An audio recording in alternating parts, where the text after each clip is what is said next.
They say the fall isn't the hardest part. It's what comes after you hit the ground.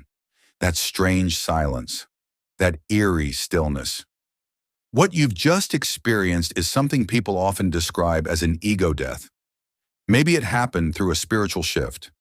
Maybe it cracked open during heartbreak, a deep crisis, a psychedelic experience, or after years of inner struggle finally surfaced.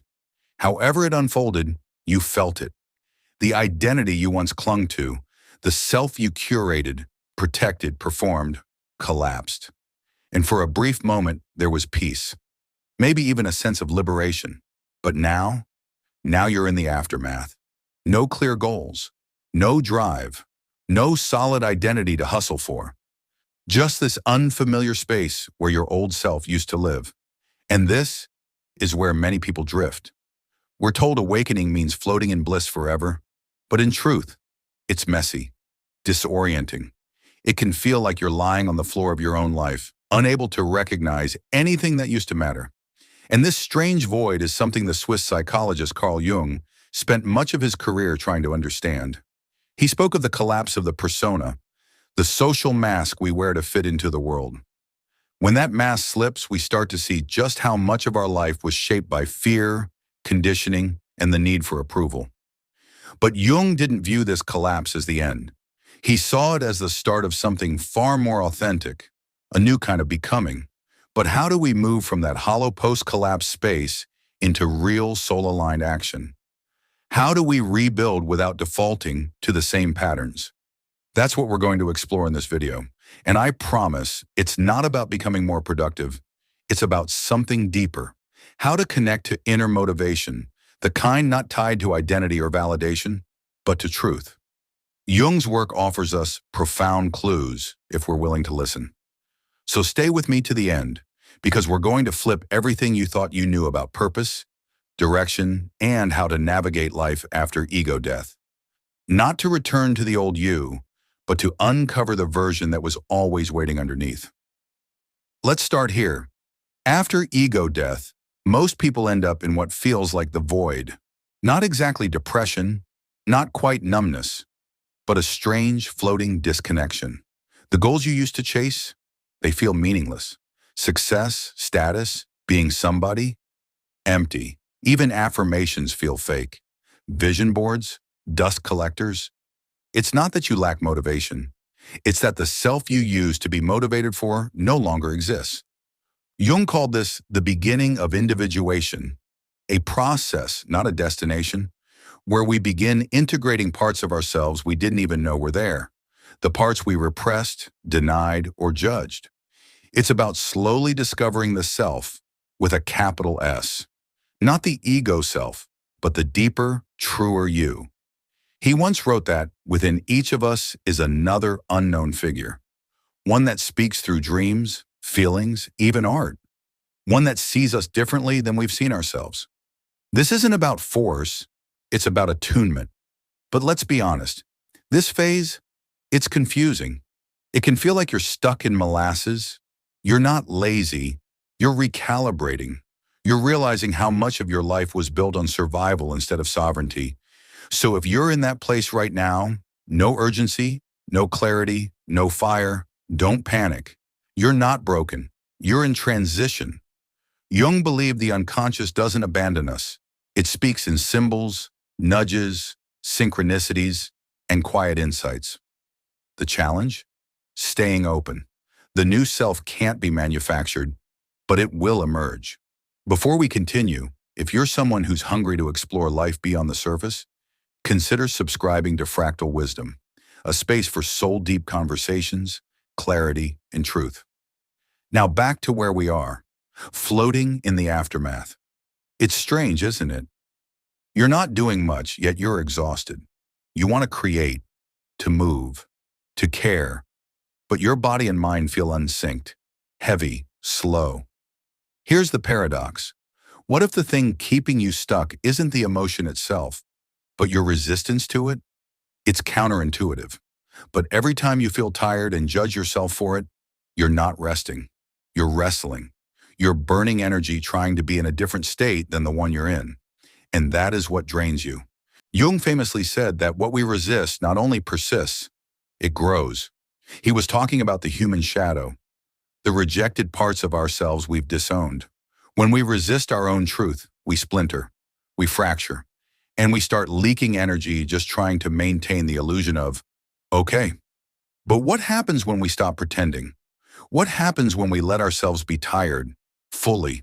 When we stop shaming the lack of drive and start listening to it? We create space, and in that space, something new begins to move. Imagine a real-life moment. You're lying in bed. Motivation is gone. Your mind starts scolding you. Get up, do something. Why are you like this? But what if instead you just said, I feel lazy right now. That's okay. What happens then? Your body might soften, your breath might deepen, and maybe, not right away, but in a little while, you feel a subtle spark, a gentle pull to write something, or take a walk, or make tea. That's not forced energy. That's organic momentum. The truth is, emotions aren't good or bad. They're energy. Sadness isn't weakness, it's release. Anger isn't evil, it's protection. Fear is your system trying to keep you safe, maybe outdated but still caring. Kids know this. Watch them. They cry, rage, laugh, all in 5 minutes. They don't label their emotions, they just feel them, until we teach them not to. We tell them to calm down, be strong, don't be lazy, and that's when they begin to suppress. And that suppression, it builds the shadow. And in your shadow, that's where your real power lives. Your artistry, your wildness, your boldness, your voice. So if you're unmotivated, great. That's your raw material. Don't fix it. Feel it. Because what you feel, you can transform. Try this. Flip the script. Make your emotion your muse. What if you wrote a piece called The Gift of Laziness? Or a song called Anger's Anthem? Or a poem titled The Brave Coward? Your mind loves paradox. It loves tension. Because from tension, meaning is born. And from meaning, creativity flows. This is art, not the curated, filtered version, the honest kind. Jung saw the unconscious as deeply symbolic. Dreams, stories, metaphors. He believed they offer language for what logic can't capture. So next time you feel off, don't run. Create, speak, move. Let your feelings inform you. Because here's what's becoming clear. The way forward isn't about pushing, it's about listening. Jung's idea of the self wasn't about your job, your brand, your resume. It was about your full being, your soul's blueprint, conscious mind, shadow, longing, potential, all woven together. This self whispers in dreams, in strange urges, in gut feelings that defy logic. But most of us miss it because we've been trained to trust action over intuition, results over resonance. But deep, soul-aligned motivation doesn't shout. It stirs. It hums. It feels like curiosity. Soft, but real. Of course it's hard. Of course it feels risky to let go. You have responsibilities. A business to run. People who depend on you. So yes, you armor up. Smile through it. Keep going. That's survival. And it's okay. But feeling your sadness, your frustration, your stillness, that's not destruction. That's integration. So picture this. You've been honoring your energy, sitting in the quiet, and one day something small arises, rearranging your room, writing a sentence, calling a friend. At first you ignore it, but it feels alive. That's yourself speaking.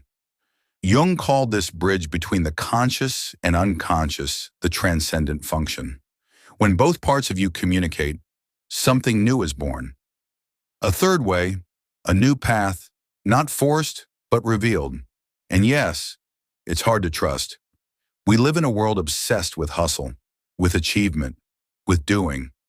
But your soul, it doesn't care about deadlines, it cares about alignment. When you stop pushing and start listening, things shift. You start moving not because you should, but because it feels meaningful. You write to express, not impress. You connect, not to perform, but to relate. And here's the truth most people miss. You still have an ego, and that's okay. Jung didn't want to kill the ego. He wanted to integrate it. Your ego is how you function. Set boundaries. Make choices. It's your interface with life.